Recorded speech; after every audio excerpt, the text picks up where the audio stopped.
Kentucky played 8 bowl teams last year. Had Clemson been eligible, they would have played 9. They didn't win a game in Jerry Claiborne's first year back at his alma mater. They've dropped Oklahoma and Clemson and added Central Michigan, Kansas State, and Cincinnati, all at Lexington this time. So it's virtually assured that the Cats will dent the win column this year, but not too often. Recruiting continues to be a problem. The school's traditional emphasis on basketball hurts, despite Claiborne's protests to the contrary. Claiborne says his Cats will be better this year because they will not beat themselves so often. That was the worst thing we did last year. We led the nation in turnovers and just gave up the ball too many times. Our first opening ball game last year, we turned it over 9 times, and that just killed us. And it took away all of the opportunities we had of winning. And so what we're trying to do is get across to our players that we're going to try to make people beat us this year if we're going to lose and not give it away. And if we do that, I think we'll have a much better football team and a much better record. Following an 0-10-1 season, Kentucky's season ticket sale is the best in history. The only plausible explanation is the fans expect improvement this year. They'll get it, but the climb back to SEC respectability will be long and arduous. This is Phil Snow on the SEC Skywriters Tour in Lexington, Kentucky.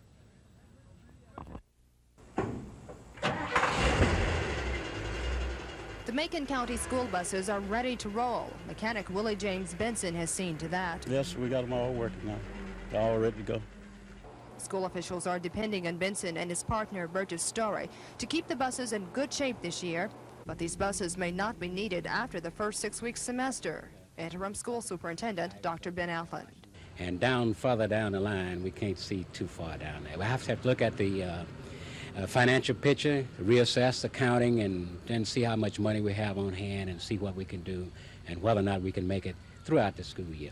But while the school system suffers through the ongoing financial crisis, there's also a crisis of confidence in the local public schools. Dr. Allen is working to restore that confidence. I feel that if we show the kind of cooperation and the kind of spirit that I have witnessed in our staff here and our principals, willing to cut, willing to conserve, willing to transfer people from Chapter 1 into the minimum program, I have confidence that we're going to make it somehow with the help of the Lord. Regardless of the degree of confidence in the system, the voters have now taken the first step in deciding what may be the future of education in Macon County.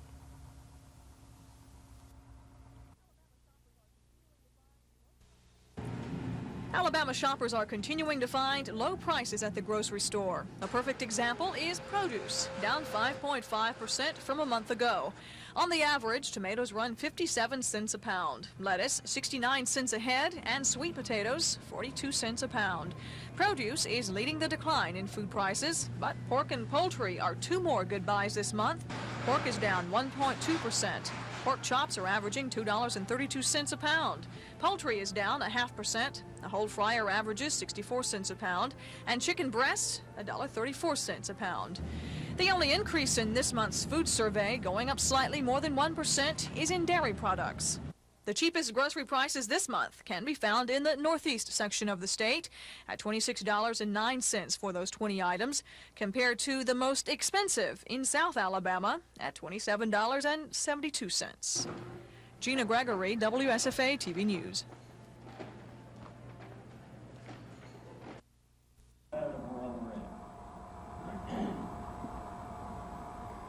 More people like to try them, and if you do find things that you don't like, you think that they can't be ran, you get the opportunity to contribute substantively to key issues and problems in all the Department of Defense.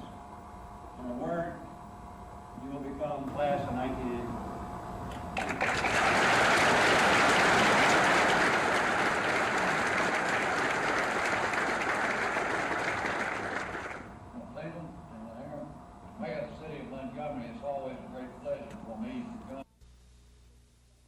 Governor Wallace's 41-member task force consists of judges, law enforcement officials, legislators, and private citizens handpicked by the governor. The group is one of 24 nationwide and has $38,000 in federal money to do their work, which is to gather information about drunk driving through research and public hearings. The group will also make suggestions about legislation and other means of combating the drunk driving problem, a problem Governor Wallace says is not confined to Alabama. 25,000 or more people are killed each year as a result of drunk driving, and thousands, hundreds of thousands more injured, and property damage in the millions and millions and the billions. And it is a problem that certainly does warrant money to be spent in making study and research on the matter here in our own state. Chairman Russ Fine says they'll have their first meeting next month and report to Governor Wallace by January 1st, 1985. Lois Russell, WSFA TV News. Other people concerned with revenues live in Macon County, and today lots of them are going to the polls. The polls, which just closed about 2 minutes ago, they've been voting on a proposed greyhound dog racing track for their county, which has been hailed as a solution to the school funding crisis there. Dennis Latham of our staff is in Tuskegee for this live report on today's voting. Dennis? Yes, Bob, the voting on the dog track issue here in Macon County appears to be heavy. I checked several voting boxes this afternoon, and the workers there told me that they appear to see more people voting today in this election than would normally be expected to vote in a special election. But this election hasn't gone without some problems.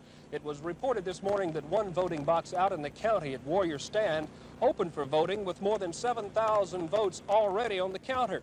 A poll watcher for the Macon County Coalition Against Dog Racing says he'll watch the closing down of that box quite closely, and he could file complaints with the appropriate election officials.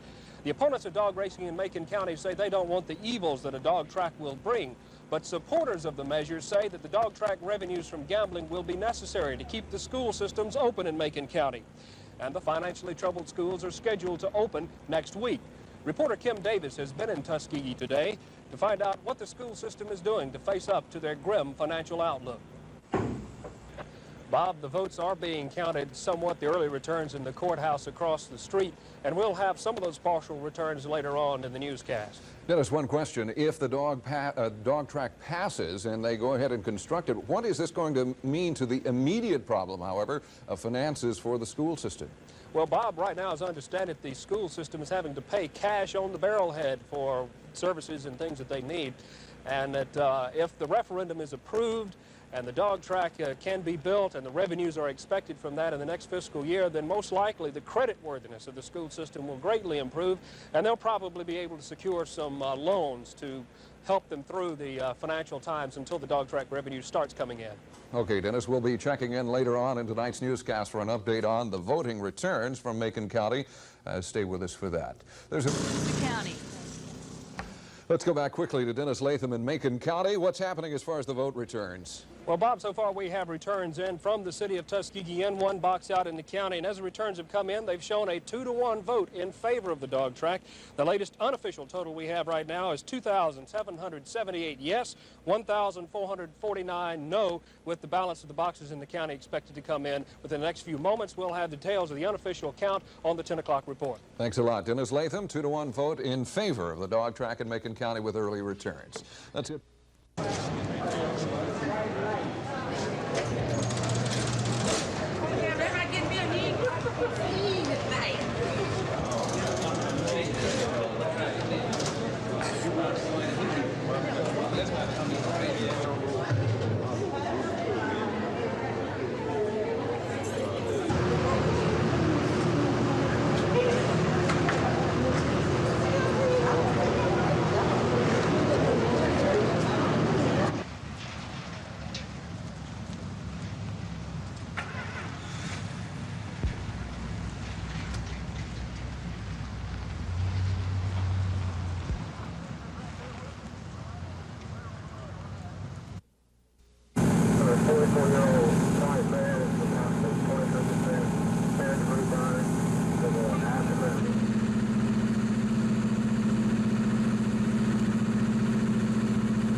Should there be any way, I mean this, I really feel sorry for that seminar that stuck with me as a gray-haired third baseman, but I'm going to be out there trying. People just make mistakes.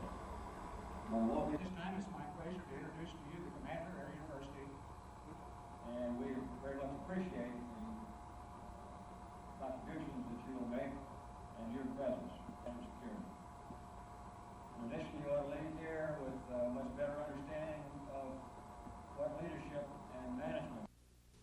For instance, one of the bills that we attempted to pass this time,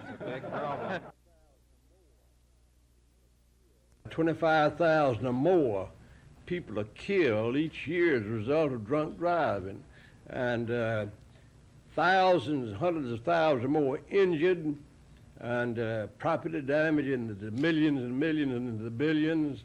And it is a problem that certainly does warrant money to be spent in making study and research on the matter here in our own state.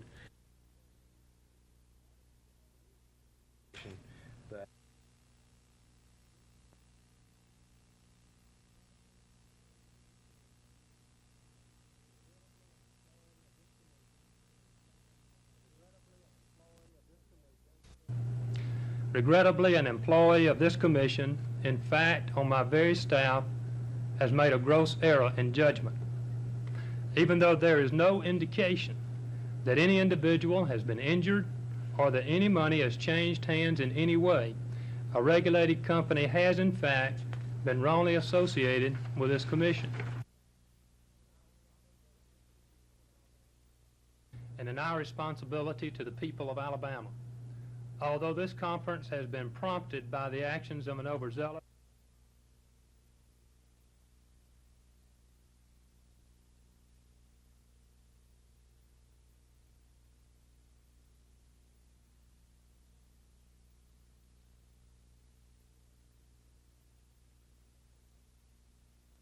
than mine was. What's he running for? He's not running for anything, to my knowledge. What is Mr. Russell's background? Mr. Russell is a graduate of Alabama State University. He's taken some graduate courses. He has a degree in economics. I believe his degree is in business. Attorneys say this compromise is the result of weeks of tough and complicated negotiations. You have high points, low points, times when you're very, very close together, and times when you feel like there's just no hope at all. And we have continually negotiated on this thing since really hard, since the day the case ended. This plan is acceptable to me because it treats District 3 just like all the other districts. And that was the thrust of the order that the court had entered in it. That's what we started looking for when we got into negotiations.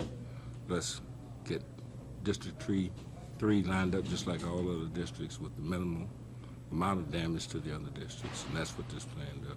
Mr. Azar says this compromise is a package deal, meaning the attorney's fees, which were such a stumbling block during negotiations, were worked out, and the city will drop its appeal.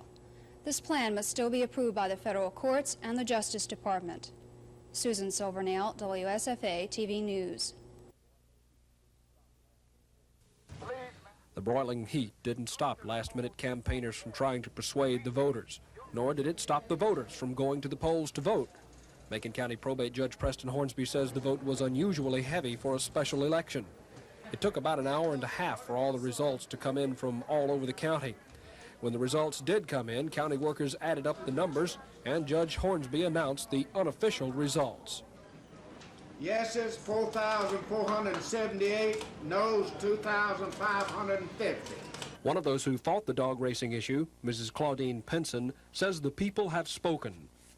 However, I do hope that when their TVs are stolen, when they lose their homes, I hope, of course, these things won't happen, but usually that's what happens when people spend their funds at a racetrack, that they'll remember this day. County Commission Chairman Ron Green, who co-chaired a committee that pushed for the track, was elated with the almost 2-to-1 victory. I am extremely grateful of the efforts that were made by members of the Committee for Public Education, Economic Development, and Full Employment, co-chaired by myself and Councilman Dave Harris here, and many of the fine and hardworking citizens of Macon County who fought this and brought it to fruition. The ballot isn't official yet and could still be challenged by one dog track opponent who says the voting machine in one location might not have been operated properly. Dennis Latham, WSFA TV News, Tuskegee.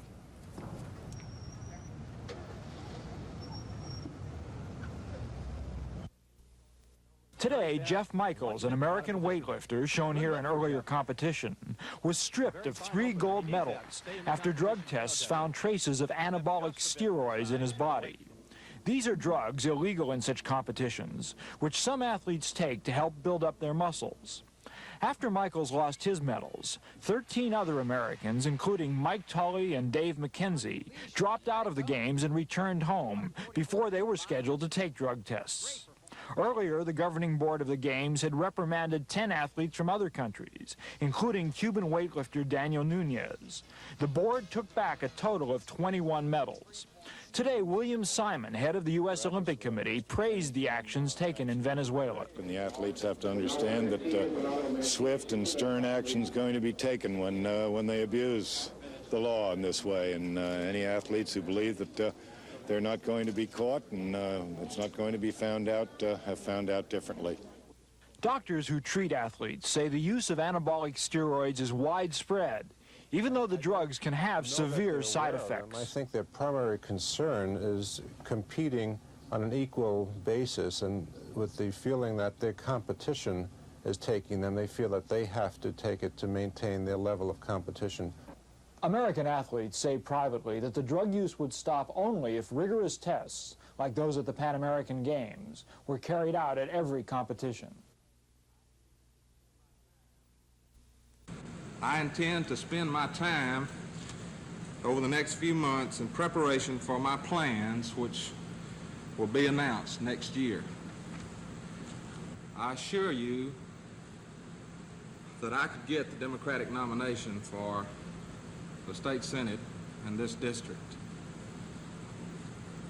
However, after long thought and deliberation, I am convinced that my future plans should come first.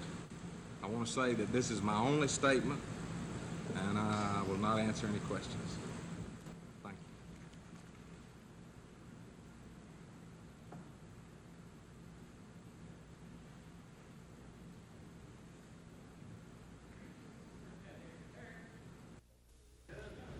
When the East Montgomery Senate seat was vacant a year and a half ago due to the late Senator Bishop Barron's appointment to a judgeship, there was a line of folks who wanted the job. But now, no one is actively seeking the Democratic Executive Committee's nomination for the seat, including Don Harrison. I assure you that I could get the Democratic nomination for the state Senate in this district. However, after long thought and deliberation, I am convinced that my future plans should come first. I will announce those plans to all of you next year. 3 weeks ago, the other incumbent to the newly created Senate seat, Larry Dixon, jumped to the Republican Party, saying he didn't expect nor want the Democratic Executive Committee's nomination. Of the 3 others who tried for the seat a year and a half ago, none has thrown his hat in the ring yet. Montgomery attorney Reggie Searles declined an interview opportunity, but said that while he is always interested in public service, he has no plans for this Senate seat right now. Former U.S. Attorney Barry Teague also declined an interview, saying he is not a candidate at this time. And Supreme Court Administrative Assistant Pat Harris says essentially the same thing. I have not talked with anybody on the committee or any officials of the committee proposed to run this time. No, I have not. Democratic Party qualifying for the Senate seat opens September 6th, and no Democrat at this point appears to want it. Chris Grimshaw, WSFA TV News. How they feel about people who are in the race now, how they feel about... Good afternoon. Live from Tuskegee, Alabama, I'm Dennis Latham with the WSFA TV News Update. Today in Macon County, voters are going to the polls to decide whether or not they want legalized dog racing in their county. We'll have details on that story at 6 o'clock tonight. Our next update at 5:30.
I'm not too much concerned about the direction in which AGC will go, you know. I'm concerned as an individual about what Oscar Cook would do, you know, and that is because we need help in all these areas.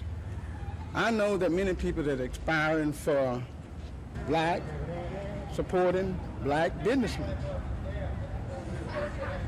And a lot of the local blacks who wants to go in business, they do not have the support of the leadership of this city and giving them information and counseling them on how. I'll have to give Ray Perkins high marks for his first encounter with the SEC Skywriters.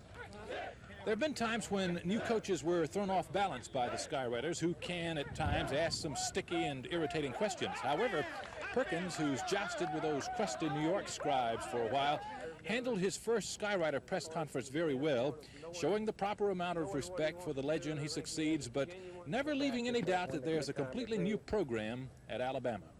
Well, I hadn't gone about my job thinking about following Coach Bryant. I've said many times that I consider it a great honor, which I do. But I don't go about every decision that I make with the thought of I'm following Coach Bryant.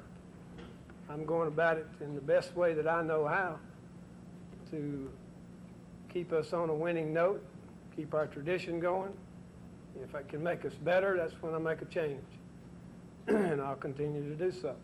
On the field, we saw the new Alabama offense, which Perkins would rather call a multiple offense rather than a pro type. He says the pro connotation indicates a passing game. He maintains his team will run the ball 2 to 2.5 times as much as it throws. Sources here who've seen Alabama practice say the offense has been looking good in the early going. Perkins seems highly pleased with his freshmen. He says that while there were some doubts before they arrived, he now is positive that several freshmen will help. He named several, including Andrew Gilder of Stanhope-Elmore, who's been moved to fullback, and quarterback Mike Shula, the son of the Dolphin coach Don Shula. But the freshman he's most pleased by is linebacker Cornelius Bennett of Birmingham. Bennett, says Perkins, has a chance to be a great defensive player at Alabama. I think he's one of the most talented outside linebackers that I've ever been around. As far as from the standpoint of knowing what he wants to do, and I think he has a genuine, totally genuine desire to be the very best that he can be. And he's 6'3", 25 pounds, and runs a 4.40. And as an outside linebacker, that is some great tools. The sense of our traveling group on this rainy day at Tuscaloosa seems to be that Alabama will remain a mystery team as far as the conference title is concerned, but they'll be up there in the first division. On the SEC Skywriters Tour, Phil Snow reporting from Tuscaloosa. Ask me how much it cost me to sponsor these children to the movie. You said $2,500, right? Right. I'm not, because we need help in all these areas. I know that many people that are expiring for job in the business community, supporting black businessmen, children to the movie. You said $2,500, right? I'm not too much concerned about the direction in which AGC will go, you know. I'm concerned as an individual about what Oscar Cook would do, you know, and that is run for the legislature. Have you heard of anybody else who wants? This is room 408 in the State Administration Building. It's home to the State Personnel Board, which since 1939 has been 3 people appointed by the governor to staggering terms. But now state law has changed that. Beginning in September, there'll be 5 members, one of which will be elected by state employees. The State Controller's Office is running off the 30,000 ballots with the 51 persons who are qualified to run. You'll get the ballot this Friday, and it will look like this. It's a computer printout. You'll only get 1 ballot. You circle the number to the left of the name of the person that you select. You only circle 1 name, and you don't duplicate the ballot. You send the original back in. And all of this has to be done by September the 2nd to be counted. If no one individual has received a 50% plus 1 majority, then there'll be a runoff between the top 2 candidates. State officials hope that the process of electing the state employee representative to the Personnel Board is completed in time for this new representative to serve at the next meeting of the Personnel Board on September 20th. Chris Grimshaw, WSFA TV News. Police say the explosion in front of the Valley Police Department at 3 o'clock this morning rocked the entire building and blew away a portion of a metal awning. Police Chief Arthur Carmack says 4 people were in the building at the time of the blast. One officer had been standing beneath the awning only moments before the explosion. And at this time, we're just not sure as to if it was thrown from a passing vehicle, walking, launched from some type of launcher, or anything of this nature. We're just not sure at this time. The case is being investigated by city, county, state, and federal authorities. And so far, police say no one has any good leads. The whole thing came as something of a shock to this community of 8,000 people on the Georgia border. Police say they've had no big run-ins with anyone in the area and don't know who might have done this. We had no warning. There have been no threats. Like I said, we don't know what the motive might have been because of this action. We'll just have to conduct the investigation, hoping that we can come up with the answers to all of these questions. Although the explosion did not do much serious damage, the police here are taking it very seriously and say they will fully prosecute anyone they catch who was in any way involved. Tom Foreman, WSFA TV News in Valley.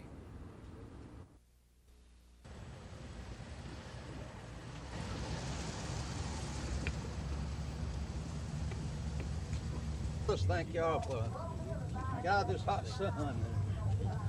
Fellas, good to see y'all here. Yes, ma'am. Yes, sir, fellas. Yes, ma'am. Good to see you. Yes, ma'am. Well, how are you? Glad to see you here. Yes, ma'am. Hi. Yes, sir, fellas. Fellas, thank you, Chief. How are you? Good to see you. Yes, sir, fellas. Some of this little girl from Washington, Yes, little sir. TV coming here. Hi. Glad to see you. Where you from? How are you, sir? Good to see you. Yes, ma'am. She's from Washington. Once again, those that do the prognosticating pick Jeff Davis among the elite in 4A football this year. But you can't convince Vols coach Charles Lee. To say the least, he's been unhappy with preseason drills. So far, it's been very disappointing, aggravating, disgusting, but hopefully things will get better. Lee's pessimism surrounds the fact that JD has but 5 returning starters off last year's 10-2 club that made it to the semifinals of the state playoffs. And among the other players coming back, very few have any experience.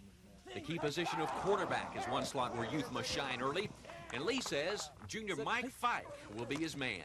Mike Fike is a gifted athlete. He throws the ball well, and we've placed a lot of responsibility on him. He's doing well now. We hope that we can take some of the responsibility off of him, but we're very confident that he's going to step in and do a good job for us. Jeff Davis kicks off the '83 season tomorrow night in Crampton Bowl against Lee of Huntsville. It will be the first of 9 home games this season for the Vols. We saw him play in spring training, but since that time they've changed head coaches, and so we really don't know what to expect other than the fact that they, like Jeff Davis, have been very rich in tradition over the years. They've always been strong, and we expect them to have a very good football team. Kickoff for Lee of Huntsville and Jeff Davis, 7:30 tomorrow night in Crampton Bowl.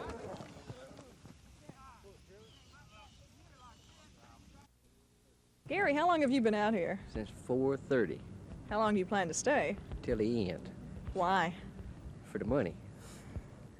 For the money, at an interest rate of 11.2%, worth the all-night vigil. Hoping to get some cheaper money.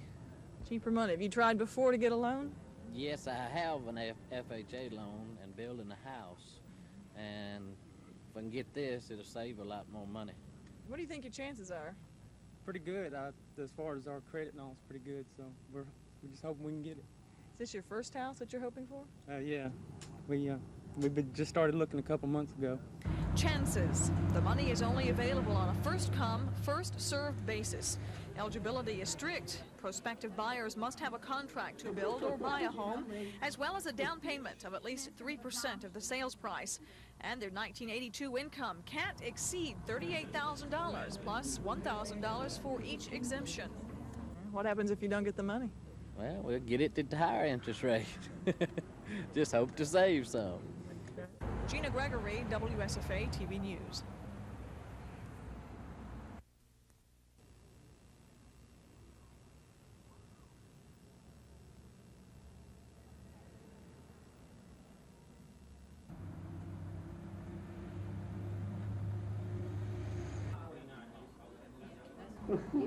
That's from exhaustion, isn't it? Y'all get to know each other real well? Oh, yeah.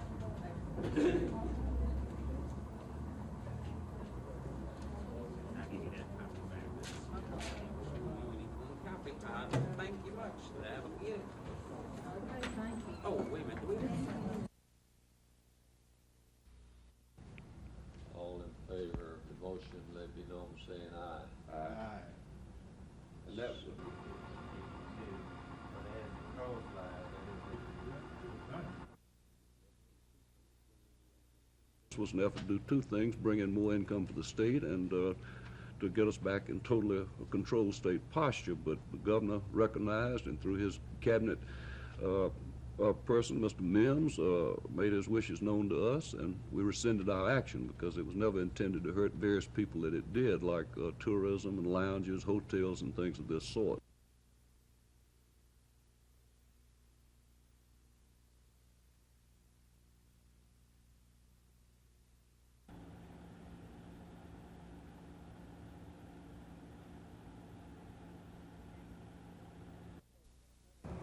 The explosion ripped a hole in a metal awning in front of the Valley Police Department. Police say it happened only moments after an officer standing beneath the awning stepped inside. People that went inside the department says that it shook the entire building with a lot of smoke to the front. Of course, they immediately turned the lighting out and hit the floors. One officer went outside to check the outside area to make sure there were no more explosions or any devices that could be exploded. So far, there are no leads in the case. Police speculate the explosive was not placed on the awning, but was in some way thrown up there. But who is responsible is a mystery in this town of 8,000. Police say they've had no big arguments with any area residents and received no warnings or threats. It's a very serious problem, and we are considering it as a serious problem. Even though it might be a prank, we will certainly strive to solve this case. And if it is a prank, we will try to set an example through the laws of our state and through the courts to set an example to where no one else will try such a prank. Tom Foreman, WSFA TV News in Valley. Well, Chris, many of our elementary secondary schools are not air conditioned at all, and some of them only partially air conditioned. And with temperatures like we have now, it's almost unbearable in some of the school buildings. And I've simply notified superintendents and boards that they have an option of making some changes in the schedule, such as maybe getting early in the morning and letting out early in the afternoon before the heat accumulates in the buildings. And also some of them might delay opening schools, and those already open might decide to close for about a week. And they make these days up in a multitude of ways. They might make them up on some shortened spring holidays, and might shorten Christmas holidays, or even go later in the spring.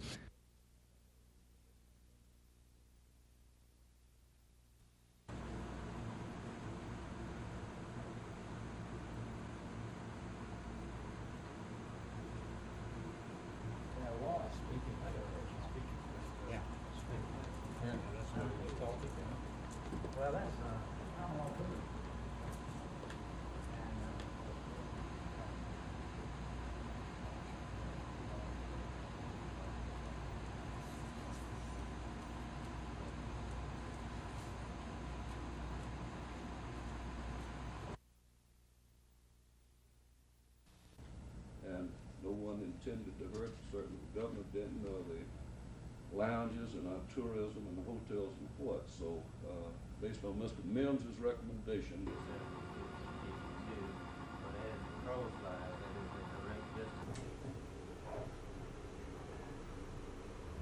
Well, I don't care. It's not for me. I'm buying from somebody. Well, it won't make any difference whoever sees something can buy it. But the governor recognized, and through his cabinet person, Mr. Mims, made his wishes known to us, and we rescinded our action because it was never intended to hurt various people that it did.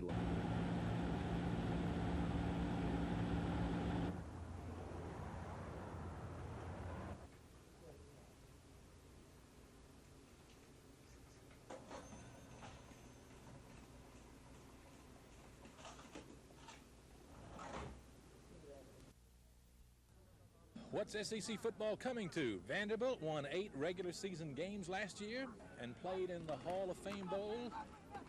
They did. Now the burning question around Music City is, was it a fluke? Will they return to their old 3 wins or less? George McIntyre, the young coach and Baptist deacon, wonders too. I think we're definitely making great strides here. But, you know, people are going to go by one-loss records, and we've got to go back out to this year and show that it was not.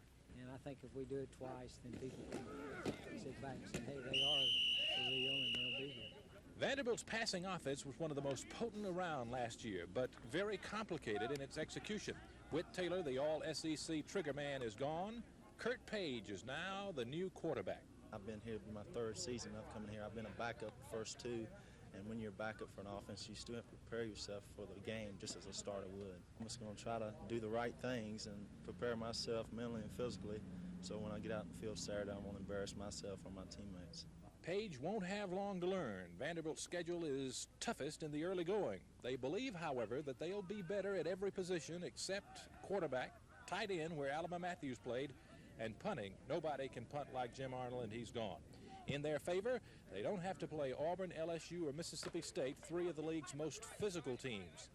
One suspects that George McIntyre and athletic director Roy Kramer have put together a solid base. The feeling here is that Vanderbilt is no fluke. Skywriters are in Nashville, Tennessee now. Coming up next, the report on the Vanderbilt Commodores.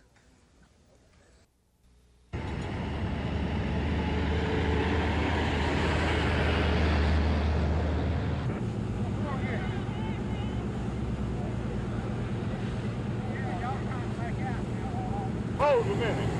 I get him off there.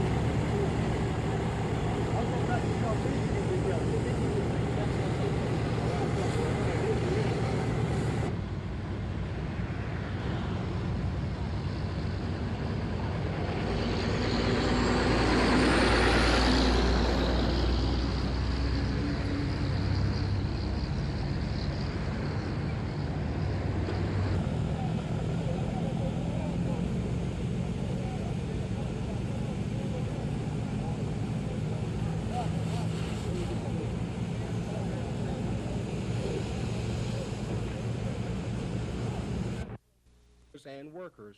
NAACP leaders say black consumers spend $150 billion a year for goods and services, most of it at white businesses.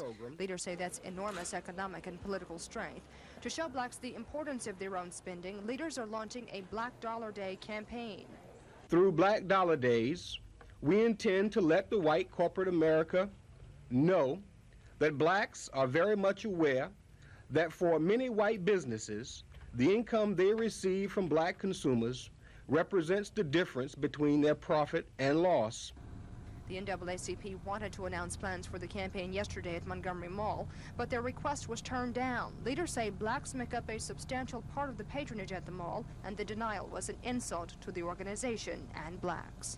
We are not millionaires, but we certainly spend many dollars in Montgomery Mall, and we are asking our people to remember the unkind act. As part of the Black Dollar Day campaign, the NAACP says several Montgomery banks will have plenty of $2 bills and Susan B. Anthony coins on hand for exchange. However, First Alabama Bank is not on the list since blacks are still boycotting the bank. The $2 bills and dollar coins are being used because leaders say they're different, in great supply, and merchants will know blacks are participating in the campaign when the money is counted at the end of the day. Kim Davis, WSFA TV News. While funeral services were being held in Albany, Georgia, a memorial service was taking place at the Auburn University Chapel here. The gathering of some 250 included the Auburn Board of Trustees and school president Dr. Wilford Bailey. A few Auburn players, Randy Campbell, Dow Ottman, and perhaps 3 or 4 others were in attendance. Earlier in the day, most of the team had boarded 2 buses to attend services in Albany. Dr. John Jeffers of the First Baptist Church read a passage from Isaiah, which seemed most appropriate to Auburn.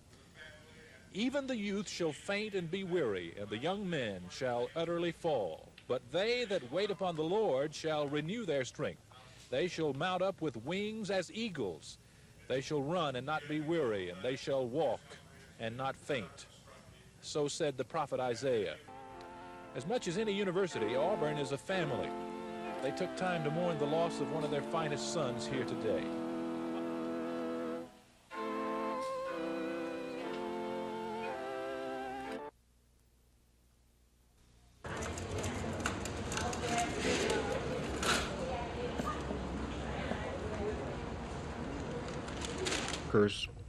To impress upon blacks the importance of their own spending power, we intend to let the white corporate America know that blacks are very much aware that for many white businesses, to remind the white business sector of only 28 years ago.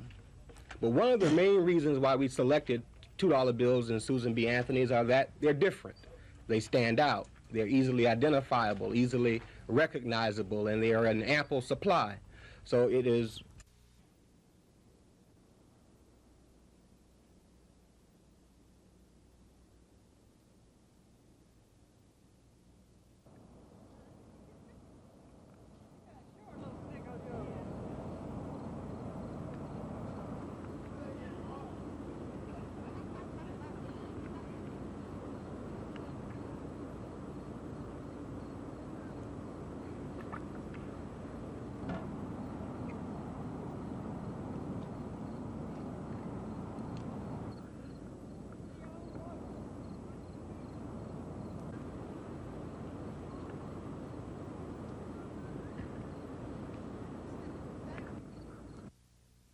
I'm sure glad you introduced Frank Tantillo to do things with, loud and clear.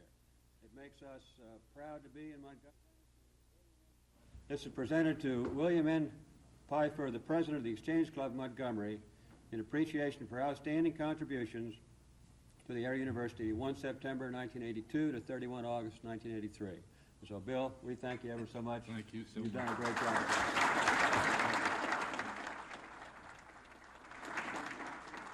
I'm well aware of many of the other.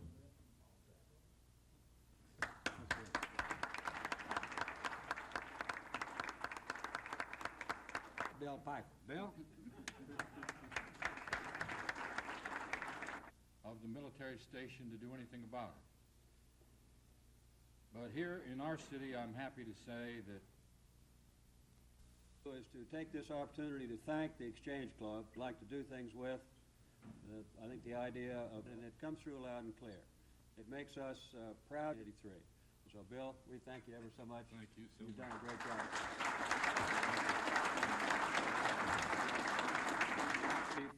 Express support of what we in the National Station to do anything about it. But here in our city, I'm happy to say that we do. You know, General and the other gentleman out here in front of me. A couple of things on the Auburn University campus to report on tonight, including a remembrance for a football player who died during practice last weekend and an update from the Auburn University Board of Trustees on its search for a new school president. Gina Gregory of our staff has been in Auburn for the afternoon, including that board meeting that listened to trustee Bobby Louder's report on the presidential search. Gina? Thanks, Bob. Those who want to be president of Auburn University have already submitted their applications. No more will be accepted by the search committee. The deadline was August 15th. Search committee chairman Bobby Louder says he's pleased with the number of applications received and the progress that the search committee is making. Well, we have another meeting set for September the 27th. We plan to work all day that day. The subcommittees are meeting between now and then. We think that possibly by the 1st of October, maybe we can have our list down to maybe 50 names, and from that point, we'll go from there. Board Vice Chairman Red Bamberg will retain his position as the number 2 man. Today, nominations were taken for Vice Chairman, but Bamberg's name was the only offered. He was unanimously approved. And today, the trustees arrived on Auburn's campus early. They were here to attend the memorial service for Greg Pratt, the Auburn football player who died last Saturday. Phil Snow was also here in attendance. We're being held. And that's the way it is here on the Auburn University campus this evening. Bob, back to you. Thanks a lot, Gina. We'll be going back to Auburn more on the Auburn football program a little later in tonight's sportscast. Stay At Lanier, Coach Charles Sykes is hoping his team can be as good as the one last year that finished 7-3 and just missed the 4A playoffs. But the task will be tough. The defense appears strong with 6 returning starters, but the offense is the big question mark. Gone are 10 starters. The only man back is quarterback Stan Kirkland. And to complicate matters, Sykes has changed over to the wishbone. Well, we ran the wishbone some last year, a couple of games, and had a lot of success with it. And we worked on it a lot this spring, and we feel like we can run it. We're not going to get real sophisticated with it. We're going to keep it simple. And we think we got some kids that can run it. As has been the custom the past several years, the Poets open the season against crosstown rival Lee. Sykes and his players have great respect for the Generals. I'm sure they're greatly improved. I know they got 10 defensive starters coming back and several on offense, and they have a lot of big, strong people in large numbers, so they should have a lot of depth and a lot of experience. They'll be real tough. Every year, everybody goes into the first game really fired up and ready to play, and over the years, we've always opened up with Lee, and it's just a real big rival. Yes, it's real special to beat Lee because they say they're supposed to have the best team in the city and one of the best in the state. You know, I think that we got the best team in the city if we really work hard and just work together. Lanier won last year's contest 19-7, and the Generals are looking for revenge.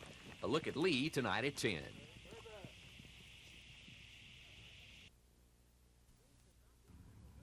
Things have not been too rosy at Lee the past few years, but it appears the Generals are ready to turn the corner and erase those bad memories. Last year's squad was 3-7, but Coach Bo Boswell is looking at a total of 15 returning starters and a bench loaded with depth. I feel like at this point we have the experience, we have the togetherness you need to turn any type of program around. We have looked better in practice this year than we have looked in the past 2 years. But I think we got to prove our worth on Friday night, and that's what we are intending to do. The Generals are looking forward to tomorrow night's season opener with crosstown rival Lanier.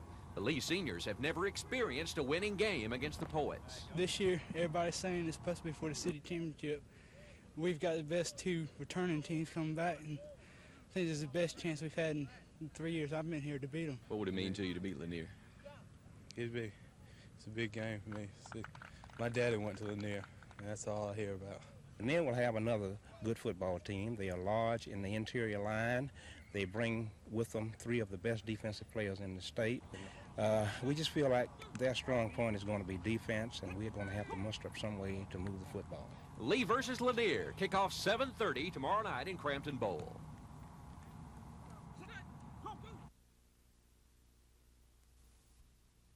I had the good news yesterday that the culprit has been apprehended and all of the equipment has been... Approve this resolution. To approval of DMSD, is that it? DSMD. DSMD. I wanted to know the current status of the purchase with DSMD before we proceeded. Motion Easiest you've ever had in excess. Motion is carried. Now. We want to sing happy birthday to you, Governor. If happy birthday to you, happy birthday to you, happy birthday, dear Governor, happy birthday to you. A little off key, but I...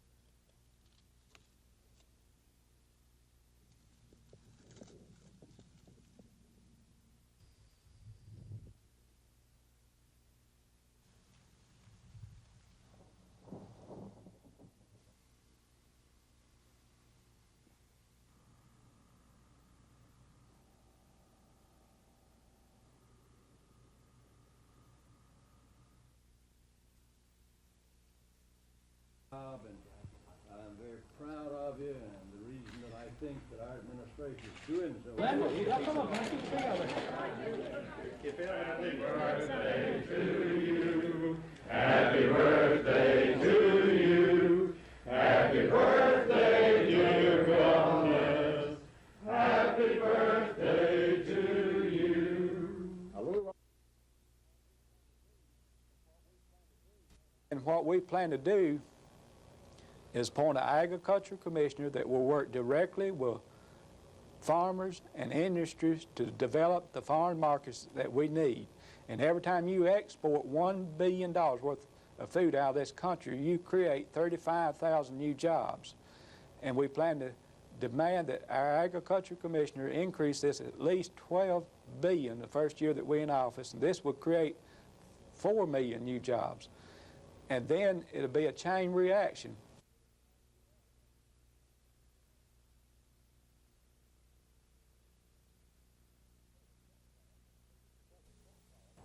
Well, the shortfall, the total, the worst picture of all is 603,000, but we feel that there are many people that should pay part of that, for example, the reinsurer.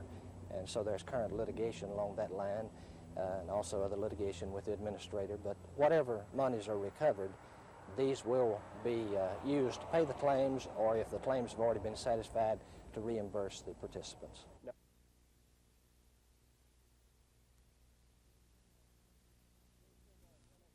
Jerry Stovall's LSU Tigers were the big surprise in the Southeastern Conference last year. After the Alabama game, they were still unbeaten and major bowl-bound, highly ranked. Of course, the Alabama game was their best performance of the year. The record shows that they were tripped up by Mississippi State and Tulane at the end of the season before losing to Nebraska by a single point in the Orange Bowl. While many regard the Tigers as one of the favorites for the conference title this year, Jerry Stovall will have none of that. Out of a 92-man scholarship squad, 42 of our young men are listed as freshmen, have never played a down of varsity football, and that scares me to death. When we've got to replace 7 of our 11 starters on defensively, that bothers me. When we've got to replace 4 starters offensively, and particularly one who's the most prolific passer in the history of LSU, who handled our offense and checked off about 60% of the time, that just scares me to death. The Bengals have 3 out-of-conference games to get it together. They have the best tailback tandem in the league. Hilliard Dalton and Gary James are known in Tigerland as the Dalton-James gang, and with good reason. If the youth of the defensive line can be overcome and an adequate replacement for Alan Risher at quarterback can be found, the Bengals might at last get to make that 1-hour trip down the road to the Sugar Bowl. Reporting from Baton Rouge, Louisiana on the SEC Skywriters Tour, this is Phil Snow.